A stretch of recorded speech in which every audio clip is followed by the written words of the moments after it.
할렐루야.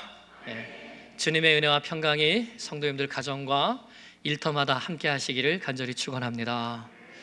오늘 주신 말씀 의지하여서 복음을 전하면 작정된 자는 다 믿습니다, 이런 제목으로 말씀을 증거합니다.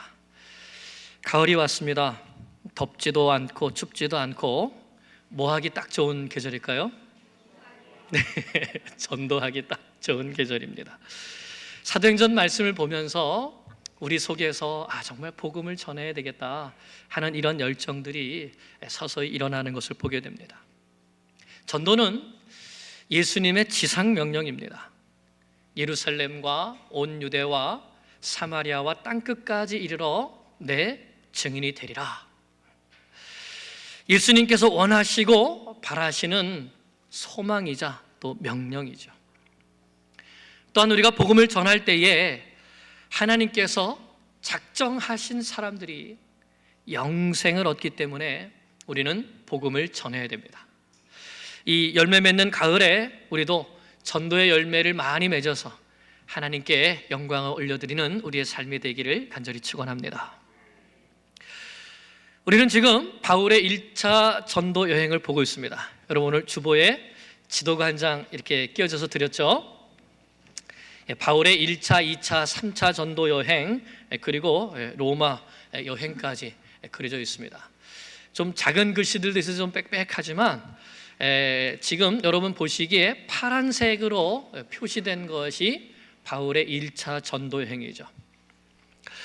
지난번 말씀에서 우리는 바울과 바나바가 첫 번째 선교지로 바나바의 고향인 구브로를 택하여서 출발한 것을 볼 수 있습니다. 다음 슬라이드 보시면 안디옥에서, 조금 크게 보이죠? 안디옥에서 출발해서 구브로 섬으로 가는데 먼저 살라미에 들렸다가 복음을 전하고 또 온 섬을 통과해서 바보에까지 가게 됩니다. 그때 요한 마가가 수행원으로 두고 있었는데 오늘 말씀을 보면 이제 13절에 보면 바보에서 배를 타고 이제는 다시 내륙으로 들어가게 되죠. 버가라고 하는 항구 도시로 가게 됩니다. 그런데 그 버가에서 마가 요한이 전도팀에서 떨어져서 예루살렘으로 돌아가게 됩니다.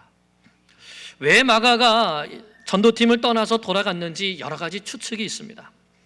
막상 전도 여행을 하다 보니까 힘들어서 돌아갔다, 마술사 엘루마 사건 때문에 충격을 받았다, 아니면 병들어서 돌아갔다, 바울과 맞지 않아서 돌아갔다, 여러 가지 추측이 있지만 성경 말씀에 기록되어 있지 않으니까 무엇이 사실인지는 알 수는 없지만 어쨌든 이 마가 요한이 전도팀을 떠난 이 사건은 바울과 바나바에게는 좀 힘을 빼는 사건이었을 것입니다.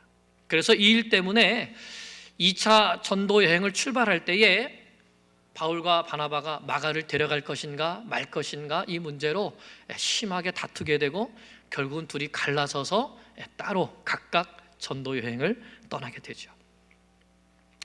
어쨌든 이렇게 마가는 떠나고 바울과 바나바가 내륙으로 들어가서 비시디아 안디옥이라고 하는 곳에 이르게 됩니다. 이 안디옥은 바울과 바나바를 파송한 수리아에 있는 안디옥과는 다른 안디옥이죠. 그래서 이들이 이 안디옥에서, 비시디아 안디옥에서 안식일에 회당에 들어갔는데 그 당시 이 회당 예배 가운데는 여기 말씀하는 대로 율법과 선지자의 글, 즉 구약 성경을 읽고 회당장이 설교할 사람을 지목하면 그 사람이 설교를 하게 됩니다. 마침 그때 회당장이 바울을 지목하게 돼서 바울이 일어나서 손짓하면서 말을 하죠. 13장 16절을 보겠습니다. 16절 같이 읽습니다. 바울이 일어나 손짓하며 말하되 이스라엘 사람들과 및 하나님을 경외하는 사람들아 들으라. 이스라엘 사람들은 유대인들을 말하고 하나님을 경외하는 사람들은 유대교에 입교한 경건한 이방인들을 말하는 것입니다. 이렇게 회당에 모인 유대인들과 경건한 이방인들을 대상으로 바울이 복음을 전하게 되는 것입니다. 바울이 전한 복음. 오늘 우리도 이 복음을 다시 듣게 되었습니다. 바울이 전한 복음. 예수님을 굳게 믿는 분들은 바울이 전한 이 복음을 다시 한번 들으면서 우리 주 예수 그리스도께 대한 믿음을 더욱더 견고하게 붙드시기를 축복합니다. 우리 자녀님도 기도하셨지만 교회에 처음 나왔든지 또는 교회에 나오지만 아직 예수님을 분명하게 믿지 못하고 구주로 영접하시지 못한 분이 계신다면 오늘 이 바울이 전한 복음을 통해서 나의 예수님을 만나고 예수님을 나의 구주로 영접하는 은혜가 있기를 축복합니다. 바울이 전한 복음은 예수님이 메시아이시다, 예수님이 그리스도이시다라는 것입니다. 예수님께서 하나님께서 보내신 구세주가 되신다. 그러므로 이 예수님을 믿는 자는 죄사함을 받고 멸망으로부터 구원을 받는다. 이것이 바울이 전하는 복음입니다. 먼저 바울은 예수님이 바로 그리스도이신 것을 17절부터 25절까지 증거하는데 두 가지 증거를 제시합니다. 첫 번째는 이스라엘 역사를 살펴보면, 구약 성경을 살펴보면 예수님이 바로 그리스도 메시아라는 사실을 분명히 알 수 있다고 증거합니다. 17절에서 21절을 보면 바울이 이스라엘의 역사를 간략하지만 아주 핵심적인 내용으로 정리하고 있습니다. 하나님께서 이스라엘 백성들의 조상들, 즉 자기들이 아브라함의 후손이다 이렇게 말하는데 그 아브라함, 이삭, 또 야곱을 주권적으로 선택하셨다. 애굽 땅에서 종살이 하던 자기 백성들을 크신 권능으로 구원하여서 인도하여 내셨다. 그들은 광야에서 40년 동안 불평하고 원망했지만 하나님께서는 저희 소행을 참으시고 저희의 악한 행동을 참으시고 가나안 7 족속을 멸하사 가나안 땅을 기업으로 주셨다. 그 후에는 선지자 사무엘 때까지 사사들을 구원자로 세워주셨다. 이 말씀들은 하나님께서 이스라엘을 선택하셨을 뿐만 아니라 그들에게 변함없는 사랑과 신실하신 은혜를 베풀어 주셔서 이스라엘이 오늘까지 존재하고 있음을 표현하고 있는 것입니다. 그러나 이스라엘 백성들은 하나님을 버리고 인간 왕을 세워달라고 합니다. 그들이 왕을 구하게 된 동기는 사무엘상을 보면 알 수 있는데 우리도 다른 나라들처럼 왕이 있어야 되겠습니다 하면서 왕을 달라고 하죠. 다른 나라와 전쟁할 때 보니까 다른 나라들은 왕이 있어서 왕이 멋있는 이러한 이 옷을 입고 갑옷을 입고 앞에 나와서 전쟁을 지휘하니까 그 나라가 참 좋아 보였던 것이죠. 결국 열방처럼 되고자 진짜 왕이 되시는 하나님을 버리고 인간 왕을 구하는 죄를 범한 것입니다. 그럼에도 불구하고 하나님은 이들에게 길이 참으시고 베냐민 지파 사람 기스의 아들 사울을 40년간 왕으로 주셨습니다. 그러나 그 사울이 교만하여 하나님을 버리자 하나님께서도 사울을 버리시고 다윗을 새 왕으로 세우시면서 이렇게 말씀하시죠. 22절입니다.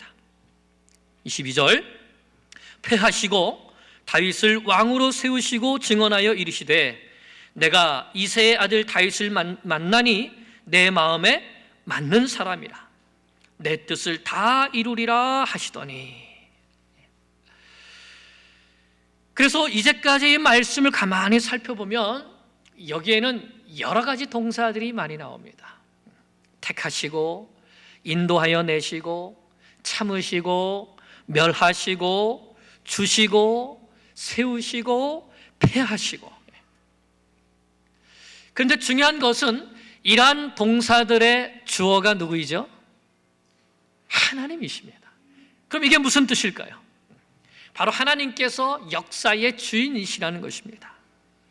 하나님이 인도하시고 하나님이 택하시고 하나님이 세우기도 하시고 하나님이 패하시기도 하신다는 것이죠. 이스라엘 백성들은 하나님의 한결같은 사랑을 받고서도 끊임없이 하나님을 반역했지만 그럼에도 불구하고 하나님은 길이 참으시면서 그들 가운데 약속하신 메시아가 오실 수 있도록 은혜를 베풀어 주신 것입니다.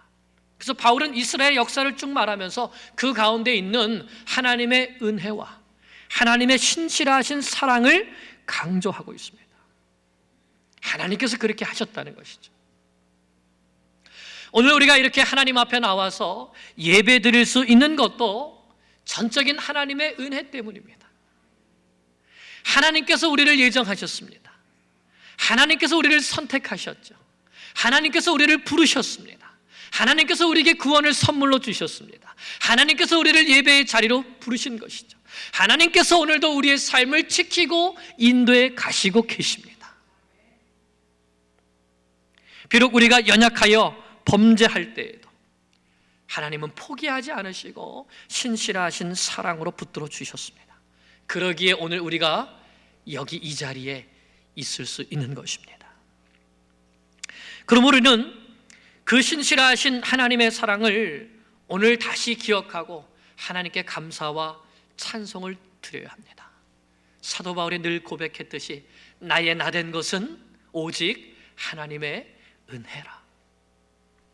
하나님께서 우리와 우리 가정과 또 우리 교회를 영원하신 사랑과 신실하신 은혜로 붙들어 주시고 세워 주실 것을 믿습니다. 그러나 하나님께서 패하시는 사람도 있습니다. 어떤 사람이요? 하나님께서 세우시는 사람이 있는가 하면 하나님께서 패하시는 사람, 버리시는 사람도 있습니다. 21절과 22절을 보면 바울이 의도적으로 사울과 다윗을 대조시키고 있습니다. 하나님께서는 사울은 패하시고 다윗은 세우셨습니다. 왜 그렇게 하셨죠? 사무엘서를 보면 우리가 알 수 있습니다.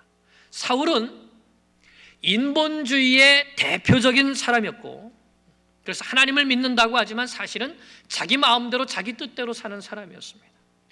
반면에 다윗은 신본주의의 대표자입니다.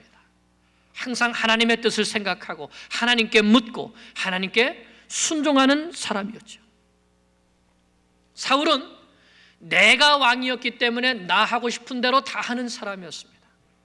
반면에 다윗은 하나님이 왕이시기 때문에 항상 하나님의 이름을 높여드리고 어렸을 때부터 하나님의 이름이 모욕당하는 것을 참지 못해서 골리앗과 나가서 하나님의 이름으로 맞서 싸우는 사람이었죠.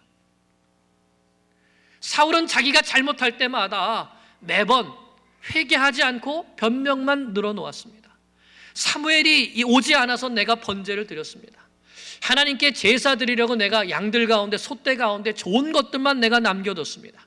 그런데 그 속마음은 탐욕이었죠. 자기 욕심이었습니다. 자기 영광을 위해서 그렇게 한 것이죠. 반면에 다윗은 하나님의 뜻에 철저히 순종합니다. 사무엘이 자기를 기름 부어서 왕으로 세웠지만 하나님께서 세워주실 때까지 13년 동안을 광야 생활을 하면서 도망자 생활을 하지만 스스로 칼을 들고 내가 왕위를 차지하려고 하지 않습니다. 하나님의 뜻에 겸손히 순종하는 것이죠. 온 이스라엘의 왕이 되어서 나라를 부강하게 만든 다음에 밧세바를 범하는 죄를 저질렀지만 하나님께서 선지자 나단을 보내서 책망하셨을 때에 즉시 그 자리에서 무릎 꿇고 회개하며 침상을 눈물로 적시며 하나님 앞에 용서를 빕니다. 내가 왕이 아니라 하나님이 다윗의 인생의 왕이셨기 때문인 것이죠. 하나님께서 압살롬을 통해서 징계하실 때에도 그 징계를 그대로 다 받는 순종의 사람이었습니다. 하지만 사울은 근본적으로 교만했죠. 전쟁을 치를 때든지 다른 일을 할 때든지 하나님께 물은 적이 없습니다. 하지만 다윗은 항상 하나님께 묻고 하나님께 순종했죠. 그래서 하나님께서 사울은 패하시고 다윗은 세우신 것입니다. 패하셨다는 것은 사울의 불순종 때문에 그의 왕조를 그의 당대로 끝나게 하셨다는 것입니다. 다윗을 세우셨다는 것은 다윗의 왕조를 세우셨을 뿐만 아니라 그 다윗을 통해서 영원한 구원자를 주실 약속을 주셨고 그를 통한 영원한 메시아 왕국을 세우실 것을 약속해 주신 것이죠. 그래서 하나님께서 이 다윗을 만났을 때에 이 사람이 내 마음에 합한 사람이기 때문에 이 사람을 통해서 내 뜻을 다 이루겠다 약속하시고 그 약속을 이루신 것입니다. 사랑하는 여러분, 하나님께서 세우시는 사람이 있고 하나님께서 폐하시는 사람이 있습니다. 하나님을 믿는다고 하지만 내 뜻대로 살고 내 생각대로 내 명예를 위해서 내 권리를 주장하는 사람은 하나님이 기쁘시게 쓰시지 못합니다. 그러나 진심으로 하나님을 사랑하고 모든 일 가운데 하나님의 뜻을 묻고 겸손하게 그 뜻에 순종하는 사람을 만나면 하나님이 기뻐하시고 내 마음에 맞는 사람이다, 내 마음에 합한 사람이다 라고 하시면서 그를 통해 하나님의 뜻을 다 이루시기 위하여 힘주시고 능력 주시며 사용해 주시는 것이죠. 우리 인생이 하나님의 손에 붙들려 쓰임받는 인생이 되기를 원합니다. 하나님의 마음에 맞는 사람이 될 수 있기를 축복합니다. 다윗이 바로 그런 사람이었습니다. 하나님의 마음에 맞는 사람. 그래서 28절을 보십시오. 23절을 보십시오. 같이 읽습니다. 시작. 하나님이 약속하신 대로 이 사람의 후손에서 구주를 세우셨으니 곧 예수라. 하나님께서 이 세상의 역사 가운데 가장 하시고 싶은 일이 있다면 무슨 일일까요? 우리를 구원하는 일입니다. 그리고 그 구원을 위해서 독생자 예수 그리스도를 보내주시는 일이죠. 그런데 바로 이 가장 중요한 일, 예수님을 통하여서 그를 믿는 자마다 멸망치 않고 영생을 얻게 하시는 일, 바로 그 일을 위하여 다윗을 통해 이루시기로 약속하시고, 그래서 그 다윗의 후손 가운데 구원자를 정말로 보내주셨는데 그 구원자가 누구입니까? 예수라라고 바울이 선포하는 것입니다.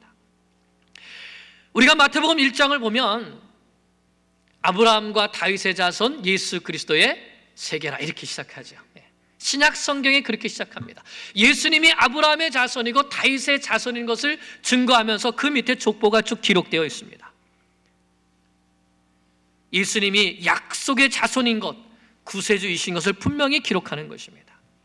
이처럼 바울은 구약 성경의 역사를 간단하게 요약하면서도 예수님께서 바로 약속된 구세주이시고 메시아 그리스도이심을 선포한 것입니다. 그러므로 우리도 전도할 때에 무엇을 가지고 전도해야 될까요? 하나님의 약속의 말씀, 이 말씀을 가지고 복음을 전해야 됩니다. 사람의 지혜로 전도하는 것이 아니라 하나님의 말씀, 하나님의 지혜로 복음을 전해야 되는 것이죠. 그럴 때 성령께서 그 말씀 속에 역사하셔서 듣는 이에게 역사하셔서 구원의 열매를 맺게 해주시는 것입니다. 이렇게 우리는 하나님의 말씀으로 전도하지만, 그리고 또 한 가지는 믿음의 삶을 통해서도 전도할 수 있습니다. 바울의 두 번째 증거는 세례 요한의 메시지를 통해서 증거하는 것입니다. 왜 바울이 세례 요한을 말했을까요? 세례 요한은 그 당시에 모든 유대인들에게 존경받는 인물이었습니다. 마지막 선지자로 여겨지는 사람이었죠. 이스라엘 가운데 회개의 세례를 전파하며 메시아의 선구자 역할을 했던 사람이 바로 세례 요한입니다.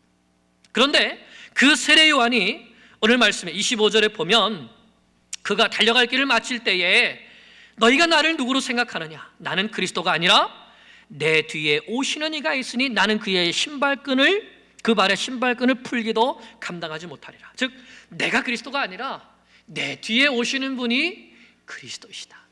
그리고 그분이 바로 누굽니까? 그분이 바로 예수님이신 것을 세례 요한이 증거했던 것이죠. 거룩하고 진실된 삶으로 하나님의 사람으로 인정받았던 그 세례 요한의 증거를 통해서 예수님이 메시아이심을 또한 증거하고 있는 것입니다. 이렇게 우리는 하나님의 말씀을 통해서 또 우리의 거룩하고 경건한 삶을 통해서 예수님이 그리스도이신 것을, 구세주이신 것을 증거할 수 있습니다. 그리고 또 한 가지, 이렇게 우리가 복음을 전할 때 중요한 것은 무엇인가? 모든 사람이 죄인이라는 사실을 분명히 선포해야 합니다. 왜냐하면 죄인들이라야 구세주가 필요한 것이고, 예수님은 자기 백성을 저희 죄에서 구원할 구원자가 되신다는 그 구원의 메시지를 선포할 수 있기 때문이죠.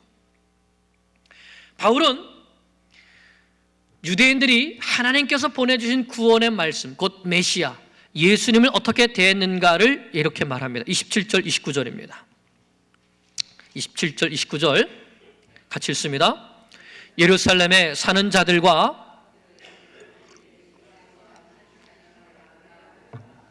선지자들의 말을 알지 못함으로 예수를 정죄하여 선지자들의 말을 응하게 하였도다. 죽일 죄를 하나도 찾지 못하였으나 빌라도에게 죽여달라 하였으니 성경에 그를 가리켜 기록된 말씀을 다 응하게 한 것이라. 후에 나무에서 내려다가 무덤에 두었으나. 이 말씀 그대로입니다. 그렇게 성경을 안다고 하고 외운다고 하고 하면서도 하나님의 말씀을 깨닫지 못하여서 하나님께서 구원자로 보내주신 예수님을 배척할 뿐만 아니라 이방인 빌라도의 손을 빌어서 십자가에 못 박아 죽이는 엄청난 죄를 유대인들이 저지른 것을 말하는 것이죠. 하지만 그것도 하나님의 주권적인 섭리 가운데 있었습니다.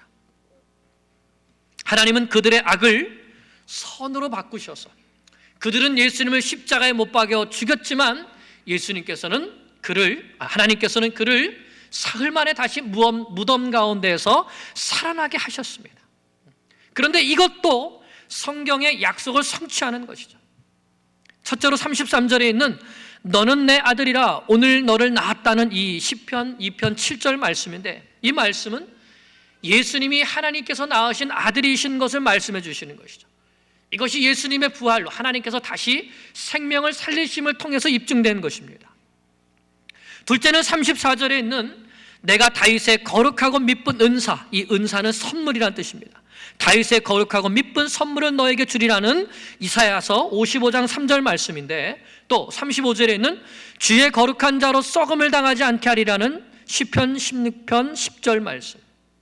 즉 하나님께서 독생자를 이 세상에 보내주시고 그를 썩음을 당치 않게 죽은 자 가운데서 다시 일으키심을 통해서 메시아이신 것을 입증해 주셨다 하는 것을 선포하는 것입니다. 예수님의 부활로 이 모든 말씀들이 그대로 다 이루어진 것입니다. 예수님은 하나님께서 약속해 주신 다윗의 후손 메시아로 오셨고, 그의 십자가와 부활이 곧 예수님이 하나님의 아들이시며 약속하신 메시아 그리스도이신 것을 분명히 증거한다 하는 것을 바울이 선포한 것입니다. 하나님은 약속을 지키셨습니다. 하나님은 구원자를 보내주셨습니다.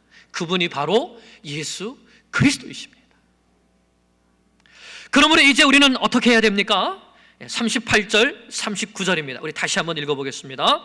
38절 그러므로 형제들아 너희가 알 것은 이 사람을 힘입어 죄사함을 너에게 전하는 이것이며, 또 모세의 율법으로 너희가 의롭다 하심을 얻지 못하던 모든 일에도 이 사람을 힘입어 믿는 자마다 의롭다 하심을 얻는 이것이라. 아멘.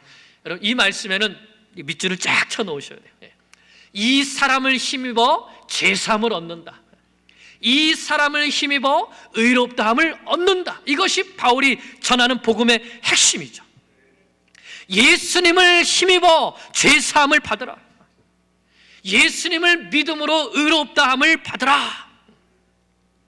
예수님이 바로 우리를 죄와 사망에 구원해 주시는, 죄와 사망으로부터 구원해 주시는 유일한 구원자이심을 믿을 때 오직 그 믿음으로 말미암아 의롭다 하심을 받는다. 이것이 복음입니다. 바울은 예수님을 통한 죄사함의 복음, 예수님을 통한 의롭게 됨의 복음을 전한 것입니다. 예수님을 통해 구원받는 것에는 아무런 제한이 없습니다. 바울이 그렇게 말했죠. 믿는 자마다, 예수님을 믿는 자마다, 요한복음 3장 16절에서는 누구든지 예수님을 믿으면 죄사함을 얻고 의롭다 하심을 얻는다는 것입니다. 이것이 복음이죠. 여러분, 그러나 예수님을 믿지 않으면 어떻게 됩니까? 41절입니다. 보라, 멸시하는 사람들아, 너희는 놀라고 멸망하라. 이 말씀은 하박국 1장 5절 말씀인데, 유다가 하나님 앞에 범죄했을 때 하나님께서 바벨론을 통해서 멸망시키실 것을 예언한 말씀입니다. 그때 이스라엘이 멸망받은 것처럼 복음을 듣지 않고 예수님을 믿지 않는 사람도 놀라게 되고 멸망받게 될 것을 이중적으로 말씀하는 것입니다. 마지막 심판날에 예수님이 심판주로 오실 것입니다. 그때 예수님이 구세주였다는 사실을 믿지 않았던 사람들은 그 모습을 보면서 놀라게 될 것이죠. 뿐만 아니라 믿지 않았기 때문에 하나님의 진노의 심판을 받아서 영원한 지옥의 형벌에 던져지는 멸망을 경험하게 될 것이라고 경고하게 되는 것입니다. 누구든지 예수님을 믿으면 죄 사함을 받고 의롭다함을 받고 하나님의 자녀가 되어서 영원한 천국에 갈 수 있게 됩니다. 영원히 주님과 함께 살게 되는 것이죠. 그러나 누구든지 예수님을 믿지 않게 되면 놀라고 멸망하게 되는 것입니다. 예수님이 심판주로 오시는 것을 보고 놀라게 될 것이고 하나님의 심판을 받아 영원한 멸망에 던져지게 될 것입니다. 복음을 전하면서 이렇게 경고하고 있습니다. 이처럼 바울은 분명하게 복음을 전했습니다. 예수님이 하나님이 약속하신 메시아이시다. 예수님을 믿으면 누구든지 제사함을 얻고 누구든지 의롭다함을 얻는다. 그러나 예수님을 믿지 않으면 반드시 놀라게 되고 멸망받게 될 것이다. 오늘 우리가 선포해야 할 복음이 바로 이것입니다. 우리는 이 복음을 선포해야 합니다. 그럴 때 두 가지 반응이 있을 것입니다. 첫째는 복음에 관심을 갖고 예수님께 대해서 더 알고 싶어하는 사람이 있을 것입니다. 42절입니다. 42절을 보면 사람들이 그 다음 안식일에도 이 말씀을 해달라고 청하게 되죠. 또 43절을 보면 회당의 모임이 끝난 다음에 유대인과 유대교에 입교한 경건한 사람들이 많이 바울과 바나바를 따릅니다. 왜 따라갔을까요? 복음의 말씀을 더 듣고 싶어서. 그래서 복음의 말씀을 전하면서 항상 하나님의 은혜 가운데 있으라고 또한 권면하게 되는 것이죠. 그래서 그 다음 안식일에는 44절을 보면 안디옥에 있는 거의 온 시민이 다 하나님의 말씀을 들으려고 모였습니다. 예수님에 대한 복음의 말씀을 들으려고 모인 것이죠. 이처럼 복음을 전하면 그 복음 전한 것에 대해서 관심을 가지고 복음을 더 듣고 싶어하는 사람들이 반드시 있습니다. 왜냐하면 그들 가운데는 하나님께서 영생을 주시기로 작정하신 사람들이 있기 때문이죠. 48절 보겠습니다. 이방인들이 듣고 기뻐하여 하나님의 말씀을 찬송하며 영생을 주시기로 작정된 자는 다 믿더라. 아멘. 거기도 밑줄 치세요. 영생을 주시기로 작정된 자는 다 믿더라. 이 세상 가운데에 복음을 듣고 영생을 얻기로 작정된 사람들이 있구나. 누가 작정했습니까? 작정했다는 건 뭐죠? 이미 딱 결정해 놨다는 거예요. 누가 결정했습니까? 하나님께서 구원받을 사람들을 미리 결정해 놓으시고, 자, 이 사람은 이제 예수 믿고 구원받기로 작정해 놓으셨는데 그 사람들이 어떻게 구원받는 것입니까?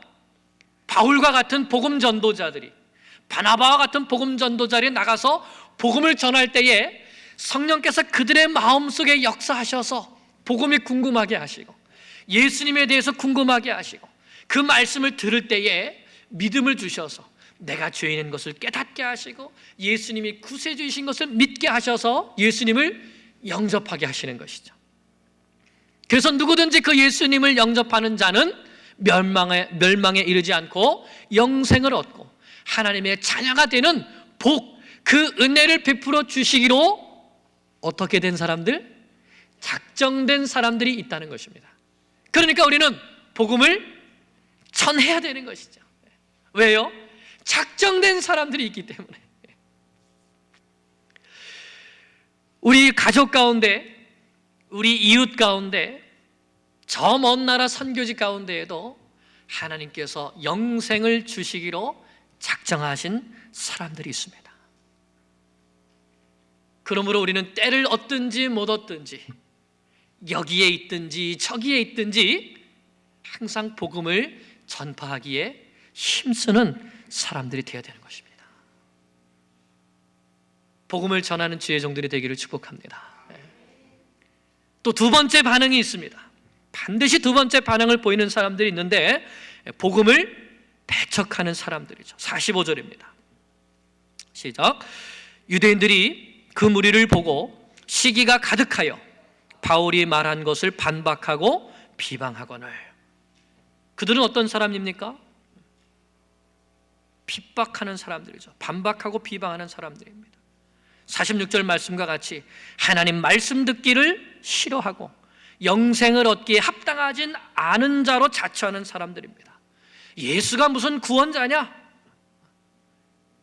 있죠, 이런 사람들. 예수를 믿느니 차라리 내 주먹을 믿어라 하는 사람들이 있습니다. 복음을 전하는 자들을 핍박하는 사람들이죠.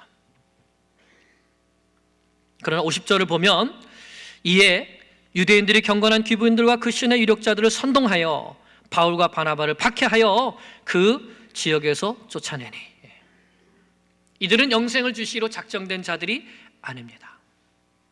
그러나 그런 중에서도 작정된 자들은 다 예수님을 믿어 영생을 얻었고, 52절 말씀을 보면 그렇게 영생을 얻은 제자들은 기쁨과 성령이 충만하니라. 아멘.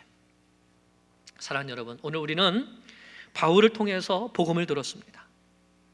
온 세상의 창조주 되시고 역사를 다스리시는 주권자 되신 하나님께서 다윗의 후손으로 구원자 메시아를 주시기로 약속하셨습니다.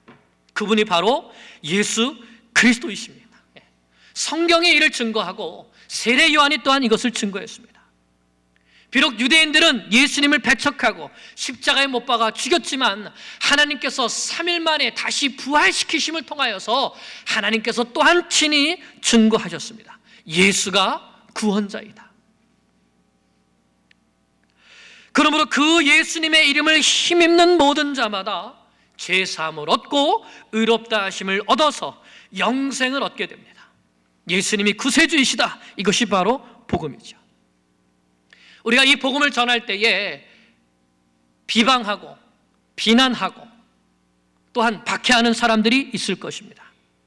그러나 그 반대로 이 복음에 대해서 관심을 가지고 그 말씀을 더 듣기 원합니다. 달려오는 사람들이 있을 거고, 그들에게 복음을 전할 때에 영생을 주시기로 작정된 자들은 다 예수님을 믿고 주께로 돌아오는, 그래서 기쁨과 성령이 충만해지는 역사가 나타나게 될 것입니다.